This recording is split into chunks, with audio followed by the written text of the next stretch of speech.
Hey guys, today in this episode I'm very happy to have Aiman Azlan to join me. He flew all the way down from Perlis, north of Malaysia. Represent, right? And to be with us today on this show. And Aiman, thank you so much for coming on to the show. My pleasure. Thank you for having me. I checked out your profile, your website, and stuff like that. And you've published multiple books, and you are a youth mentor. Yes. So, what does a youth mentor mean? Okay. Let me just go on record by saying that I made the term up. Okay. Because I can't find the perfect term to describe what I do. Okay. There's that life coach, but I'm not a coach. There's a motivational speaker. I'm kind of a motivational speaker, but I'm not inclined to double down on that term. So I decided I need to create my own term that really describes what I do for a living and what I want to do for a living. Okay. So I said youth mentor. Youth because that's my audience, like 18, 30 years old, like youth. And mentoring. Mentoring is in between like training and coaching. That's how I understand it. You're not really like coaching people, you're educating people and on a long-term basis. Right. So that's what I do for a living. And how does that play out in terms of practically speaking? I go to universities, I talk to students, I talk to teachers, giving talks or seminars or workshops. Right now, I'm venturing into online classes to make it more accessible to people. I've even got people from outside of Malaysia joining my online class, which is cool. So that's what I do for a living. I'm a youth mentor. So I mentor the youth basically on three main areas. Right. The one thing is passion. So a lot of the youth are, figuring out what do they want to do with their life. You and I, we have that episode. And the second part is confidence. A lot of the youth having issues with that. Speaking to people, speaking to their parents, speaking to their friends, asking that girl out, things like that. And then lastly, about relationships. So I talk about those three areas basically. That's me as a youth mentor. Cool. So it's extremely. This is not a really common life path or career path for people, right? How do you get started? How do you discover that? Okay, this is what I wanted to do. Yeah, okay. So whenever people ask me that question, I can't give like a typical answer because this is not a typical situation.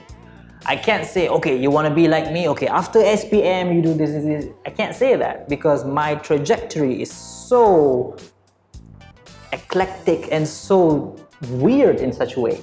So I'll give you my background story, all right? So I started SPM, got my scholarship, and I went overseas to study. Whereabouts? Canada. Okay. So studied there for 4 years. Originally, I wanted to do biotechnology. Right? I chose that because I like science. I'm a science student. But then in second year university, I realized that okay, maybe biotechnology is not the science that I want to dive into. So I started searching, and I found psychology to be interesting, which is the science of human behavior, right? So I decided, okay, second year university, I'm going to change my major, which is something that, many students dream of doing, right? Or I'm going to change my major to something that I like doing. But it's scary. It's not easy to do. Why is that? Because you have to face your parents, for one thing. You have to face your scholarship body, which actually you have to convince them that you want to change it because they sent you somewhere to study this one thing, right? And they pay the bills, right? Yeah. But you have to go through all the procedures, you have to talk to them. And most importantly, you have to deal with the fact that the people around you is going to question you consistently. Why psychology? Like, what are you going to do with psychology? So I had that for a while. So that became my degree, basically. I finished. Don't care what people say, I finished. So you went through the entire process of thing. The scholarship body. Did that, done that, everything, and I graduated with a psychology degree. The thing that drive me into this youth mentoring that I call is during second year of university, I decided to create my first YouTube video. Okay. Why? Simple, I was bored.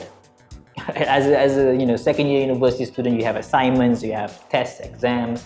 sometimes you don't want to deal with those things, you just want to do something else. So I decided I'm gonna try vlogging. Now, there weren't that term back in the day. You didn't hear that in Malaysia, vlogging, just making videos online, that's it. So zero experience, I had no idea how to do this. I only have experience with like Windows Movie Maker. So I just, you know what, I'm just gonna wing it. Right. So I borrowed my friend's camera, not my own camera, I borrowed a camera and pressed record and just speak.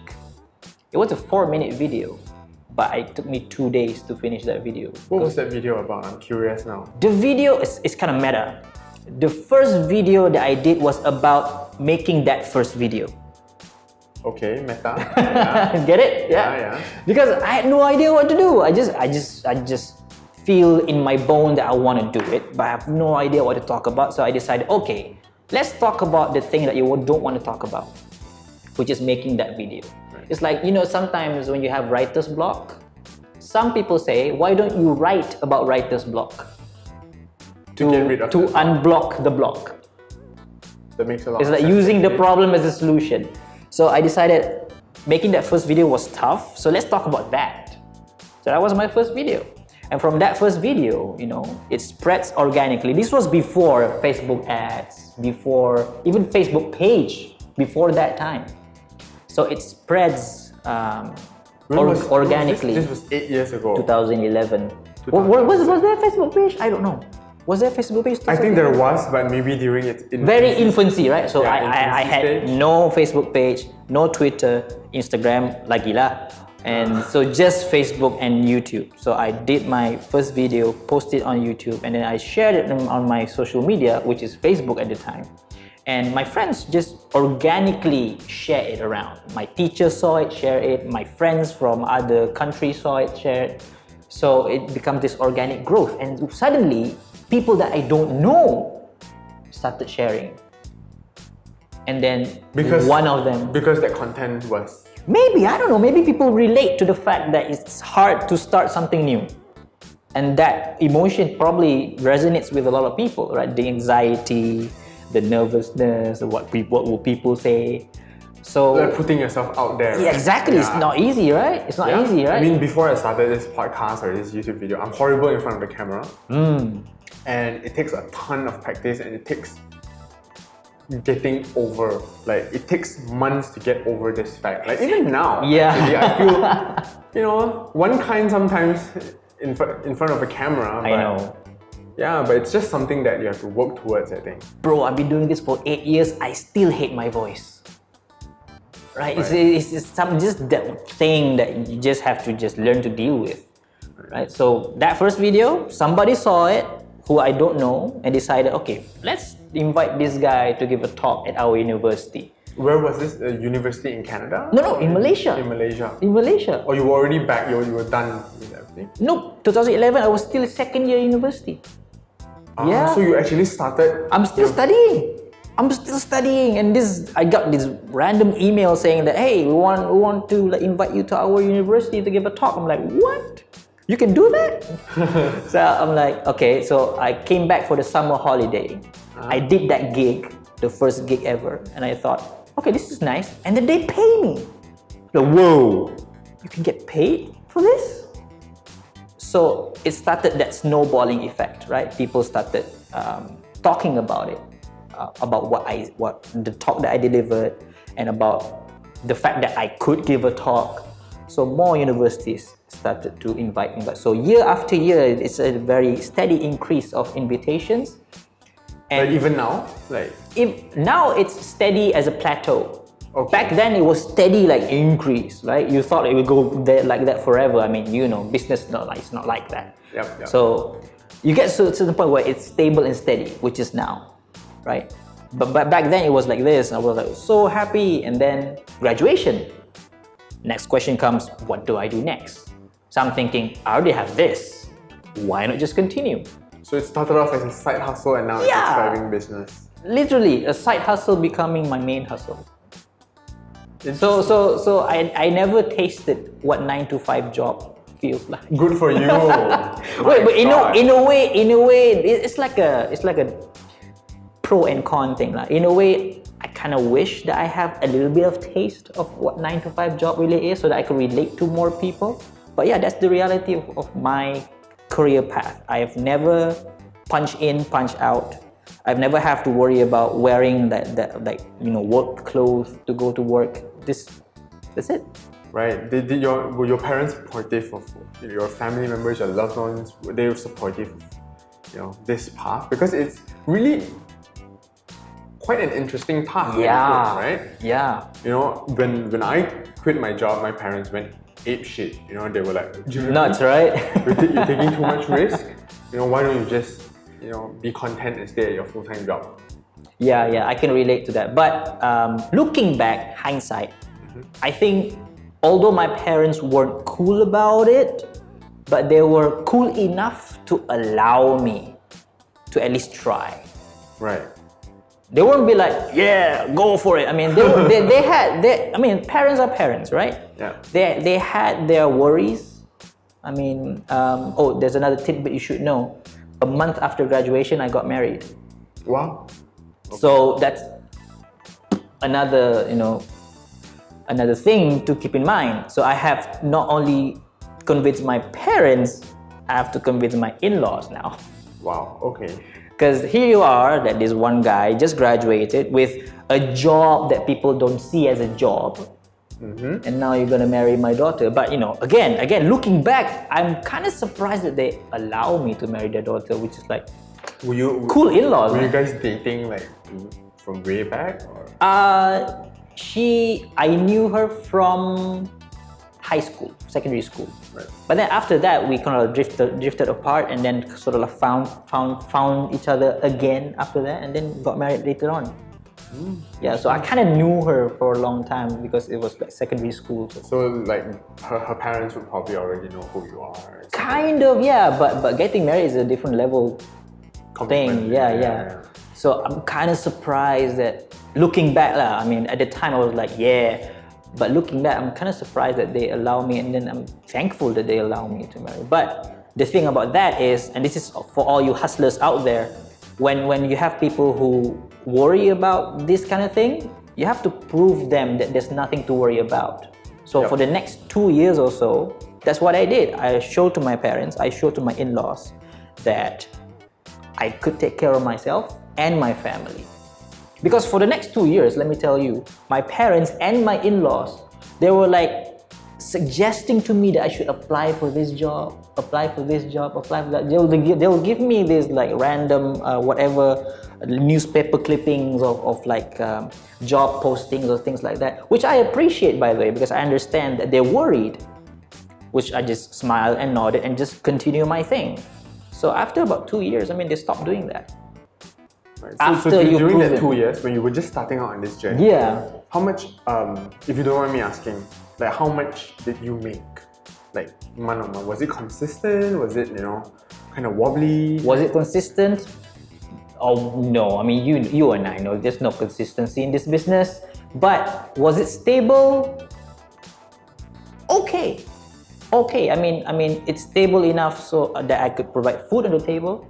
Yeah. Plus, there's this advantage of being new in the industry where people are interested in you. So the demand was really high. So I used that and leveraged that to my advantage to build my financial stability at that time. And the key thing, and especially if you hustlers out there are trying to convince your parents, you have to show. So what do I mean by showing? It means like, okay, once in a while, buy your parents dinner. Show that, oh, my son can buy me dinner. I mean, if he's broke, he can't buy me no dinner. I mean, things like that, just show. I mean, and obviously, I had to control my expenses. But when I say show, I don't mean extravagantly show. Responsibly show. What do I mean by that? So let me give you a few practical examples, right? My first car, second-hand car, used car. I didn't buy a first-hand car. I'm with you on that, right? Still using the car today. One more time. Yeah. Gadgets, all used gadgets. I didn't buy first-hand. The first first-hand phone that I bought was 2 years ago. And what phone was that? iPhone. So up to that point, they only like gadget, like luxury stuff, all used, all secondhand. Yeah, and I think that's a very, very good way of. You want to consume? Yeah, go ahead and consume, Yeah. but you don't have to consume extravagantly. I don't need a. I mean, what does a car do for you? It brings you from point A to point B. Exactly. Right? I mean, like, unless you're trying to prove a point or you're trying to brag or you're trying to, show off, it really does not add a lot of value into your life. No. And that money can, instead, when you're just starting a business, I think one of the best things to do is when you make profits, reinvest it back into growth, into improving yourself. Exactly. Rather than Yep. consuming. Right? But except for food, because I like awesome food. But I don't blow it on lobsters or like anything too expensive. But Yeah. consume responsibly. Know your place, so I totally right? Yeah. agree with you on that. Yeah, know your place. I mean, when you talk about the hustler lifestyle, some like the entrepreneur lifestyle, there's this image that you are on this expensive car, you have this Rolex watch, and be like, that's not the lifestyle. The lifestyle of like a true entrepreneur is like you have to eat dirt. You gotta first, yeah, but that's the process, right? And that towards the end, then you can get to enjoy some stuff. You reap what you sow. Yeah. Right? You eat the dirt, you get the gold, sort of. I'm I don't know where it came from. I'm not saying today I'm like lavishly living life. No. I'm still the same principle apply even today. Like there's stuff that luxurious stuff that I don't buy because I don't need it. Yep. But even though if I buy it and show to people and people will be like, whoa, he's like, but I don't need it. Because I invest in something else, my business, my family, the future, and things like that. Because I know there are some like business people who actually recommend and advise that you buy certain things to show your status, which for me is quite queasy. I don't buy that. I think that's like a really 20, 30-year-old Chinaman kind of Maybe, thing, right? maybe. I think people are smart enough to know your actual worth. Yep. Meaning that let your work do the talking. You don't have to let like your jewelry do the talking. Totally with you on that. Not saying that you should not buy expensive stuff. Do what you have to do, but if you have to stretch yourself thin to buy that watch, Don't do it. you have to think twice, man. Yep. The hustler lifestyle is more than just a dream, it's practical. So you have to look at your situation now. So that's what I did the first 2 years, right? So there are a lot of like decisions, like both financially and business-wise, that I try to show, especially to my immediate surrounding, my parents and my in-laws, that this is a job. I mean, just imagine that the first 2 years you convince people that I have a job. Because they don't think that I have a job, because they are of a traditional mindset where a job if you don't get a pay is slip from a certain company, exactly. you don't have a job. And I don't blame them. That is a respectable job category, but it's one of many, Yep. right? And I understand that from my family's point of view, because none of my family did entrepreneurship. None. I'm the first one. So that adds up to the whole worry and scare. It's like a totally different world kind of thing. Yeah, because all my siblings, they all have 9-to-5 job, right? So I'm the first one who's like didn't follow that mold. So yeah, I understand my parents worry so much. So I'm not like advocating for you being like a rebel to your parents. You have to understand where they're coming from and try to psychologically convince them that you're okay. And remove that worry. So psychologically remove that worry, like for example buying them dinners and stuff like that. That's like one of many ways. Can you give some more examples? More examples, like if they see you happy, not struggling, not just financially but other stuff. If they see you happy, they see proof that you're okay, right? I have a car, right? I can take my wife out. I have food on the table, things like that, right? And they see that psychologically, they'll slowly accept that maybe my son is okay. Maybe he's okay. Right, that makes a lot of sense. Because it takes time, right? For you to change that belief that a job is A, and here you are showing that a job could be B. It takes time for them to know that it could be A or B.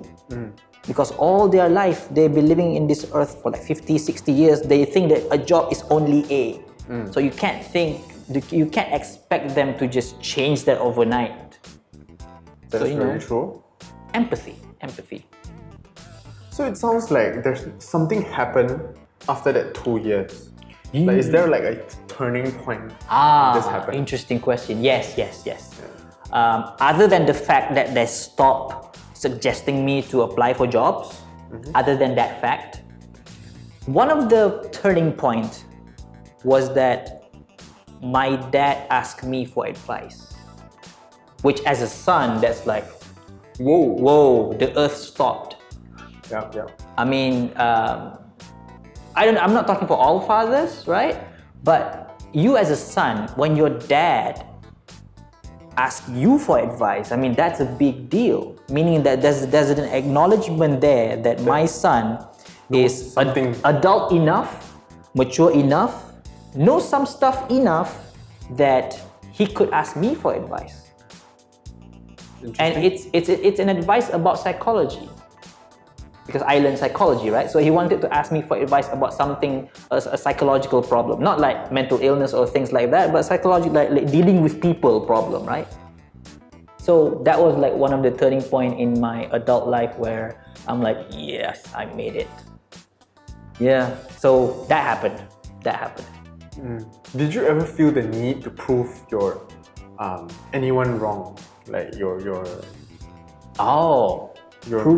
parents or anything, like, okay, my parents say that I shouldn't be able to do this. I'm gonna show it to them that I'm able to do this.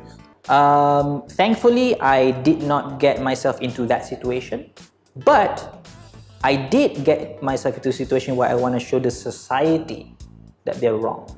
Not in a bad way though. Not in an animosity kind of way. What I mean by that is I want to show them that alternatives exist. That's it. That's all I want to do. I just want to show them that, okay, you've been believing that this is the path, which I get. That's a path. But there are many paths. It's plural, not singular. And the reason why is because for the people that I serve, the youth, one of the major problems that they have is they don't see any other path. After graduating or No, in terms of like career, passion, they don't see any other path. Meaning, practically speaking, if that path fails, everything ends. One student fail XPM. That's it. My life ruined. One path. One student graduation day realized that, oh, this is not the degree that I want. Oh my God, I'm screwed. I'm stuck in this path, right?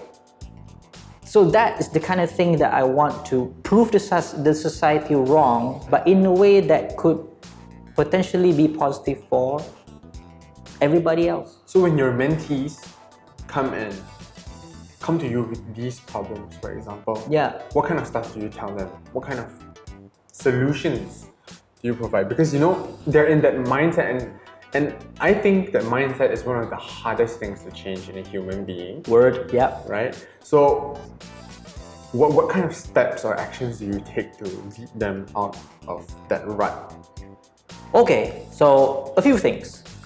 First thing first, I never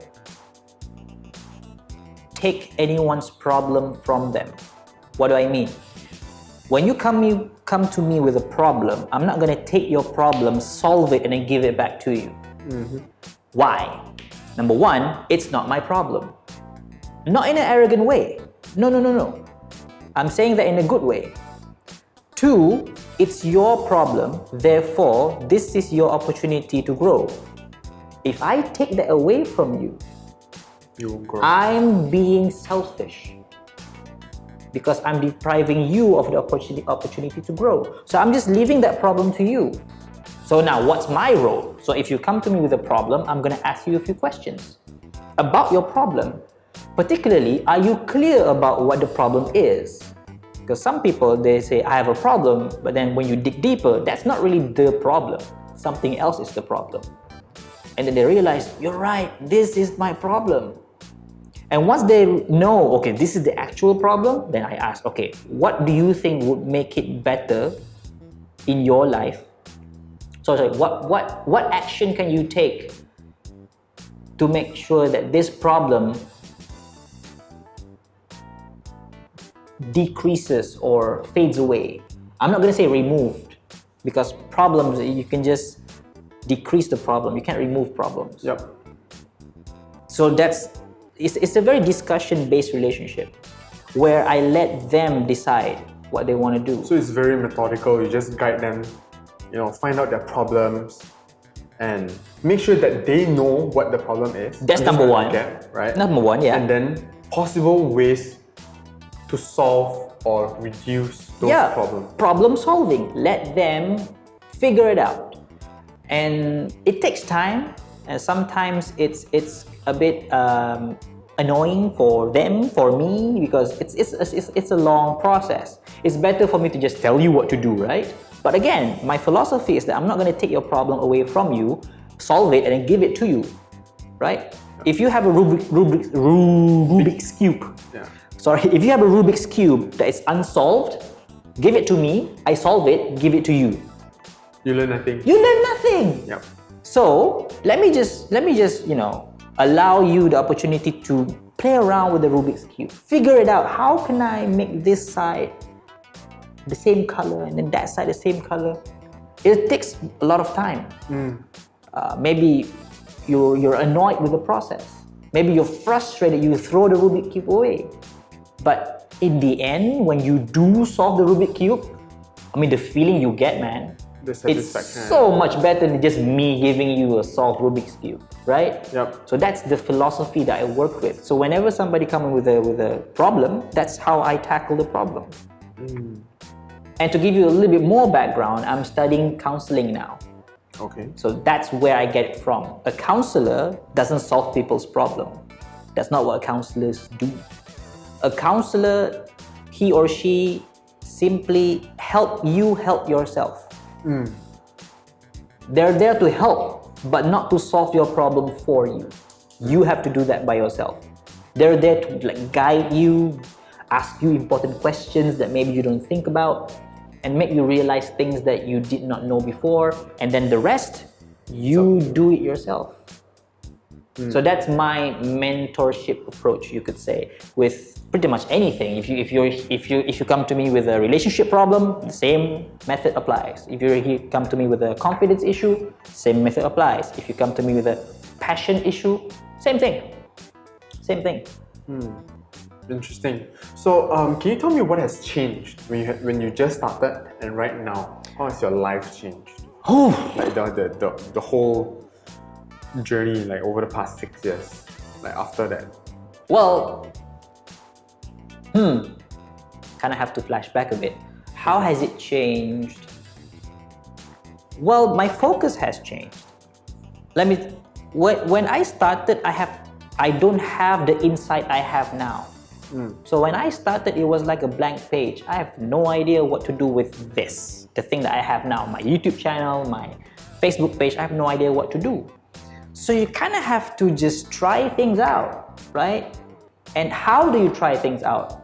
You try things out based on the compass that you use. It's like traveling, right? Let's say that you're traveling, you kind of know where you want to go, but you don't know the pathway to it yet. So you use your compass to navigate your way. Sometimes you go to the wrong path, they're like, oh, dead end, you have to go back. So that's what 8 years has been for me. Not everything works out my way, right? I think that's normal. That's normal. So at first, I just start with what I know. Okay. That'll be my advice. Start with what you know and just go for it. And then when you go for it, meaning you do some action, right? Like you starting your e-commerce site or whatever the first time around, right? It was scary. It was like, you're like, I didn't know what to do. a bit clueless, right? But once you started it, what did you find out? Problems Yeah. will arise and you Solve the problem. You solve the problem. And each problem you solve will push you to the next level. Yep. Next level, and new problem comes, next level, new problem comes, next level. So you can see it as a game analogy as well, right? If you want to go to the next level, you have to beat the boss. So every problem is the boss you have to beat to get to the next level. So I started with this tiny boss that's I call clueless. That's the boss that I need to defeat. Clueless. No idea what to do. I didn't plan on like making a podcast channel 8 years ago. Nothing. What I did was, let's start with what I know. I know speaking, let's do that. So I've been doing speaking for a while, and then I decided, okay, I've been doing speaking for a while now. Okay, what are the typical issues that usually arise? And from there I realized, oh, confidence, passion. So you start to pick out themes that you can focus on. And then earlier this year, after 7 years plus, only then I decided, okay, let me create a product. Which are your online courses? My online classes, right? Let me create a product that could solve these 3 issues: passion, confidence, and relationship. Why? Because these are the three themes that usually come up. So that's how it evolves. It evolves with time. Then you realize, okay, this is your focus. So this comes from knowing your audience, the themes, and all Yeah, that, just from actually doing it. doing it. If you've never done it, there's no way No idea. you would be able to identify these things. A Right? hustler at day 0 is clueless. Right? If you ask the person, okay, what business you want to do and what demographic you want to target, what product you want to build, you're like, I don't know, maybe a shirt. Okay, do that. Then you realize, no, it's not a shirt that I want to do. Maybe something else. But it starts with a shirt. You start with what you know. Yeah. And then moving on, you realize, okay, maybe not this, is this. Doing moves you forward. Maybe not in the direction that you want, but at least you move forward. You adjust your way as you move. So that's been my 8 years. So a lot of people view success as like, oh, like this, but it's actually more like, you know, a lot of ups and downs. Ups and downs, reverse, forward, and be like sometimes stagnant. That's just what you describe is life. Yep. That's it. And I think a lot of life's principles apply in entrepreneurship as well, Yeah. or hustling, right? But there are just too many people out there that I feel that there are just too many people out there who hate their jobs, they hate their toxic bosses and all that. But they're just afraid to make the leap because, you know, life is normal, life is boring, and they just don't want to change that. Yeah. Like I But- said, you know, one pathway. They're stuck at that one pathway. What I want to show them is there are alternatives pathway. Now, when I say if you don't like your job, find alternatives, I don't mean quit tomorrow. I get a lot of backlash when people say, you're not realistic, I need this job, I need to pay the bills. I know you need to pay the bills. I need to pay my bills too. So what I'm saying is that when I say alternatives, it means strategic alternatives. Let's say you hate your job right now. Many of you are. You hate your job right now. Don't quit tomorrow. Plan when to quit. All right? How much money in the bank? How should I much have? money in the bank you need as a buffer to save before you can quit? If you have a side hustle, how big of a side hustle you need to get for you to justify quitting? Yep. Don't be like starting an e-commerce site tonight and quit tomorrow. That's crazy. All right? Yep. So quit strategically. You need to strategize your alternative and then quit. That makes a lot of sense. So I'm not saying quit tomorrow. Like, people are so angry. Like, oh, you mean quit tomorrow? I need to like put food on the table. Of course you do. Of course you do. Let's be real. Right? Of course you do. So plan your way out. That's it. Plan your way out. This is like a big escape room. You have to figure out, plan your way out to escape that room. You can't escape the escape room on the next move. Probably the next 20 moves.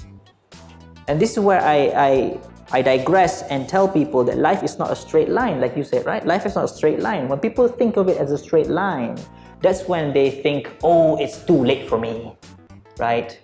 I'm already past that point. Already graduated with this degree, therefore I have to find a job in this field, right? So to that, I say just do some Googling, people. Just do a little bit of Googling, you'll find there's so many people out there who graduated in one thing and do something else entirely. Somebody who never graduated at all and do something entirely. Doesn't have to be business. This is another misconception. People say, oh, if I quit my job, you mean I have to do business? If you want to. If you don't want to, do something else. Maybe a different 9-to-5 job that you actually enjoy. Right? That's all I want. I want people to actually love what they're doing. I want people to love Mondays. Yep. Right? So if you got that, if that's your 9-to-5 and you love going to your workplace, I mean, you're already set, man. Yeah. Just switch You don't off. need to listen to this switch off this podcast podcast. You're already set. Why are you listening to us? You're already set, right? Just continue what you do. You enjoy your life. Great. To those people who think that I'm stuck, I'm in a rut, I hate my job, I hate myself. Yeah, there's alternatives. So many ways of making a living these days. So many, and people when they think that I have to find another job, they think that another job like that job. And they think that they can't go lower. That's another thing. I have a degree. You want me to sell nasi lemak? Why not? Yep. Who says your education level dictates your work? It doesn't. If you enjoy selling nasi lemak, good for you. PhD guy, it doesn't matter. If that person's passion is, No worries, man. No worries. The thing is, people are limiting the options. self-limiting. Yeah, they're limiting the themselves. options. And But why though? Why do you think it's themselves, or do you think it's their surroundings as well? I don't know. The only thing I know is that it exists. People are limiting themselves of options that are available. They just don't want to take that option for whatever reason. I don't know. They want to save face, a degree holder from overseas. They don't want to just sell nasi lemak by the side of the road. I mean, malu lah kan. I mean, that's your choice. For me, if you enjoy selling nasi lemak, you enjoy the hustle, good for you. I don't care your education level. You enjoy doing it, right? Yeah. Good for you. You make good money. My in-law once told me that there's this holiday packages going to overseas, like Australia, Switzerland, London, these holiday packages. So my in-law was checking out one of these holiday packages, right? And he checked out this one package for luxury vacation to Switzerland, I think. Switzerland. So luxury, premium price. Not budget travel, right? Yeah. Premium price. And he realized that one of the people who bought that ticket was this one, can't remember, Chinese woman, Chinese guy, I can't remember. But one person who sells noodles. He sells noodles. Like at a hawker stall sort of thing? Probably, I have no idea, but he sells noodles. Yeah, you'd be surprised at how much, if your food is good, if you're passionate about your food, I'm pretty sure your food is good, right? Because you're gonna put a lot of time into, making the recipe, making the chicken or whatever, right? Yeah, so that's the thing, man. That's the thing. People think that, oh man, selling nasi lemak by the side of the road, man. If you do it right, man, you can make a lot of money. But I'm not saying money is the metric. The metric is, do you enjoy doing it? Happiness. Do you enjoy doing it? If you enjoy doing it, fine. Let me tell you a story. My mother taught me this lesson. Okay, this is coming from my mother. So my mother, one time we were coming back. My mother, picked me up from school. We were going back. I think I was Form 2, like 14 or something. Yeah. 14 years old. Coming back, and we saw a garbage truck in our neighborhood, like picking up garbage, right? And my mother looked at me and pointed to the garbage man, and she said, "Don't underestimate that man." Right? Huh? It was so random, right? It wasn't like we were like, we didn't do anything. We didn't do anything to the garbage man. But she saw that as an opportunity to teach a lesson. So she pointed to the garbage man, and then she says, "Don't underestimate that garbage man. If he stopped taking our garbage, we would suffer." Yep. So from that point forward, I was so young, but from that point forward, I never underestimate any job. If my son wants to be a garbage man, I would support him 100%. I don't care what my family thinks. He loves doing it. It's a beneficial job. Without him, our neighborhood stinks. I'll support him if he enjoys doing it. Or maybe he could run a garbage collection company. Maybe he's the owner of the truck. That's better for him if he enjoys doing it. So that's the thing. So it's nice that our conversation brings us to this point where we could like discuss about what's the whole point of this. It's not like the lifestyle, the luxury or things. It's just a simple fact that you need to enjoy your life in a meaningful way that benefits you and other people. That's it. That's the whole point. Totally agree with you, man. So let's talk a little bit more about you, right? Yeah. You mentioned before this podcast recording started that you've published 5 books. Can you tell me a little bit more about that and the entire process? Because I'm curious. I've never published a book before. Okay, so again, like I said, like my timeline is like I started clueless and then I figured it out. My book journey is the same. So it was 2013, I think. 2014. So I graduated 2013. So this is 1 year after graduation. And then a friend of mine, a fellow author, asked me, you have all these followers, right? And you talk a lot to them, but how much stuff can they remember by listening? So he said, you should write a book. But I'm like, I'm not a writer. I'm a speaker. I can speak easily, but ask me to write, I hate essays. I don't like it. But then he says, yeah, but when you die, all your speech is gone.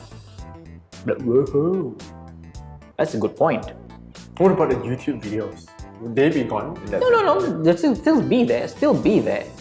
But he made a good point in that in history, one thing that stood the test of time are books. Yeah, true. How do we know about Plato? Because of his books. Right? Yep. So, but there weren't any, there's no YouTube in 18 I know, years, But that's a good point. Books, even with all the technology that we have now, books are still here. Think about it. Books are still here. It's like the wheel of fire. Books are still here. Still relevant today. Probably not in a physical form, maybe in an e-book or audiobook, but book is still something that people consume. So he made a very good point. Because speech can be lost, but books can stay. So I'm like, okay, that's a good point. So I decided, okay, I'm going to do that. So he helped me publish my first book, which by the way, I have no idea how to do. So the first book that I did was basically taking all my blog posts and like compiling them together and then edit them a little bit and just set it in as a manuscript. And my friend helped me out a lot. And that was my first book. Just a bunch of like blog posts that I wrote a long time ago, just compile it up and then just post it. So basically, the first book was a clueless book. It was a beneficial book, right? But it was clueless in a way that there's no like specific focus about what the book is about. There's no theme. Yeah. It's just the theme is my thoughts. Okay. That's the theme, my thoughts. You want to know my thoughts? Read this book. But thoughts about what? No specific like direction. Yeah. So that's my first book, right? You might be thinking, how could you publish that book? But that was my first book. That's how I started everything imperfectly. Look at my first video, it's still online. It was horrible. It is horrible. And my first book, I won't say horrible, but I wouldn't publish that book today. Yeah. Let me say that. With what you know. Yeah, now. with what I know now. But back in the day, that was my best book. Because it was your only book. Yeah, not only that, it was at the time. Start with what you know, remember? Yep. That's the only thing I know. Like my first video, that's the only thing I know. But then after that, I learned, okay, this is how the book industry is like, or this is how you write a book, or this is the kind of prose that you use, the kind of language that you use. So second book was better. Third book, even better. And fourth and fifth book that I wrote, probably the best work yet. And I have a sixth book coming up. Wow. So again, I'm not a writer. So wait, your first book was in 2013? 2014. So you publish one book on average each year? On average, yeah. Wow. But 2014 I published 2. How's the arrangement like? I mean, I have no idea about the publication industry. So Yeah. how's like do you get royalties for the sale? Yeah, that's how it works. Yeah. So you own the thing, the content you own, so it's yours. But the publication is not yours. Yep. Because you outsource that to the publisher. So they print, they distribute, they reprint, they put it in the stores, they put it online. So they do all the heavy lifting, basically. So the downside of that is that you get a very small cut of For the thing. doing the book, right? But the heavy lifting is their thing. So they get a lot of the profit, which I understand. That's how business works. You do more work, you should get more pay. Yep. Right? Which is fine by me because it's a volume business. Yep. Right? So even if you get 10%, if you sell like 10,000 books, that's a significant amount, right? You could pay rent for a few months with that money. So, but book writing is not my main gig. It's kind of like me trying to live up to the words of my friend who says that, you know, you should do something that will outlive you. Videos are good, but they're scattered, you know. A book is this one place where you can sit down and just dive into like what I'm thinking. And you can write a lot in that.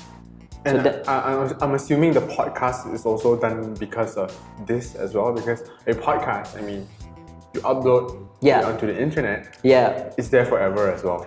Everything that you upload is there forever. So I have, that's my legacy basically. But a book is something, because I see the difference in all these different mediums, podcasts, even videos, book, audiobook. Right now, I'm really crazy with audiobooks. I love audiobooks because it like cut down a lot of time reading. What I see the difference is that with a book, you could really like know the author. I mean, videos, yeah, you could know the author, but like I said, it's scattered, right? And it's a little bit more surface. Surface level. You know a lot about the author, right? Yeah. But you don't know deep about the author. You see what I'm saying? But a book, you go deep. You can tell about your childhood. You can do stories about like your struggles, like your happiness, your sadness, your weakness, and everything. So it's a very personal thing. So I do that for that reason.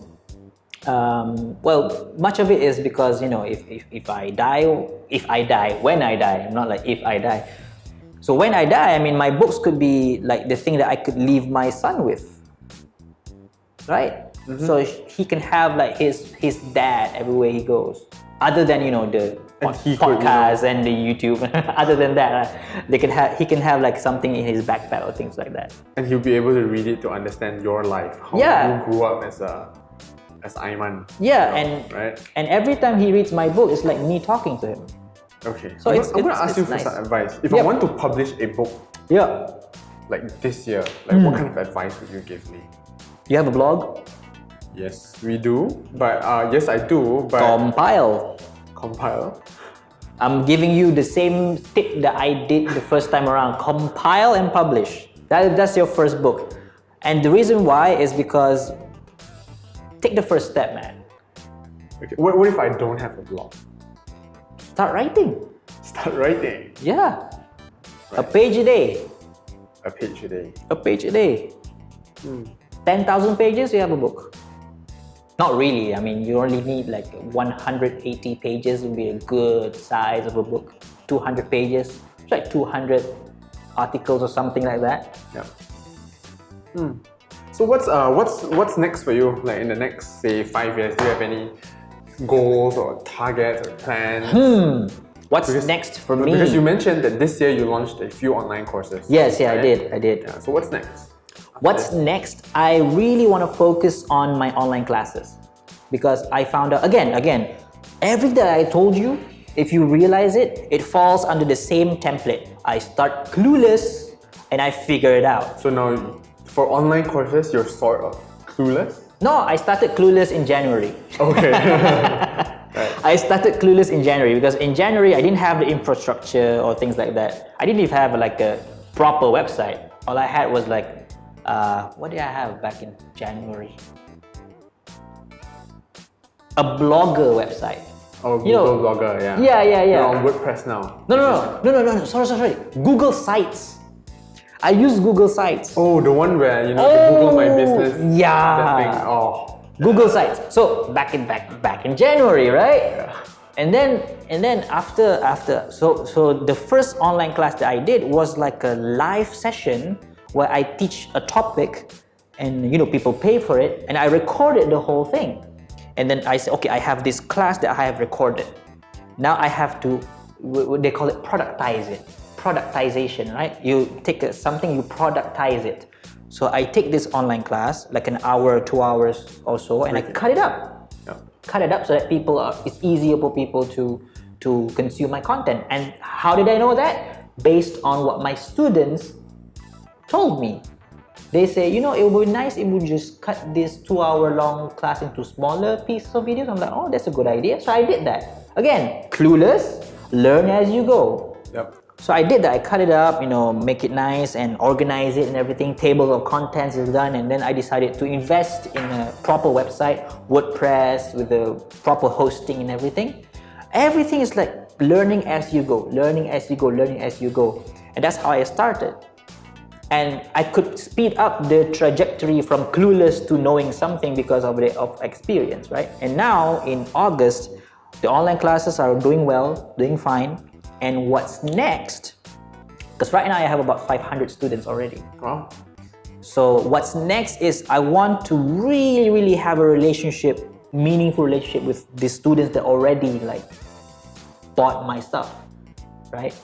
So I'm thinking of like a subscription-based platform where I could make something just for the subscribers, and the people who bought my classes, they will be automatic subscribers already, just to show my appreciation. So that's your something early supporters. Next. Yeah, my early supporters, right? You have to always appreciate your early supporters, early adopters, right? So that's next. A subscription-based. Like community, A private Facebook group or something. Yes, things like that. Private, just us is very exclusive. Like maybe like an exclusive podcast just for you subscribers, and maybe I could do like a one-to-one mentorship session over Skype or things like that. We could schedule something just for people who subscribe. It's a paid subscription model, just like Patreon, Yeah. So I'm experimenting with that idea now. So in the coming months, probably next year, the earliest that I'm thinking about right now, I'll probably launch something like that. Right. So yeah, I mean it's a very exciting job that we have because there's no end in sight. And there's no limitation, I guess, because it's the only thing, right? limitation is your creativity. Yeah. That's the only limitation. If you can't think big enough, then you're stuck. Yeah. Right.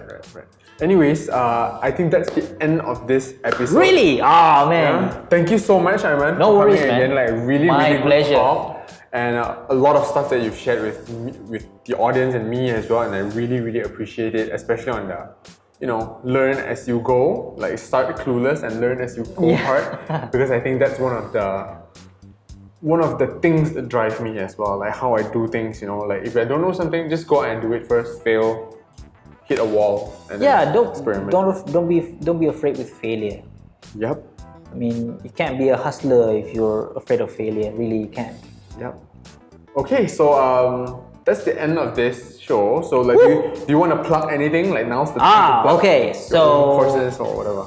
For all you guys who probably benefited from what we shared today, you probably could potentially go further and check out my online classes. It's on my website, aimanazlan.com/classes, aimanazlan.com/classes. Let's do it 3 times. aimanazlan.com/classes.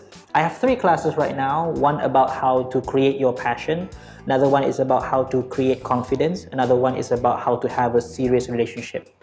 So those 3 classes are available. It's recorded. You can go and access the class right away after you make the purchase. And that's what I have right now. More will be in store for you guys. So that's it. Check it out. Okay, so don't worry if you didn't catch that. For those of you Just put it on the screen, man. We will be putting it down on the YouTube channel and also the podcast show notes so that you'll be able to access Aiman's classes. Okay. Cool beans. Okay, that's it, guys. Bye. Bye-bye.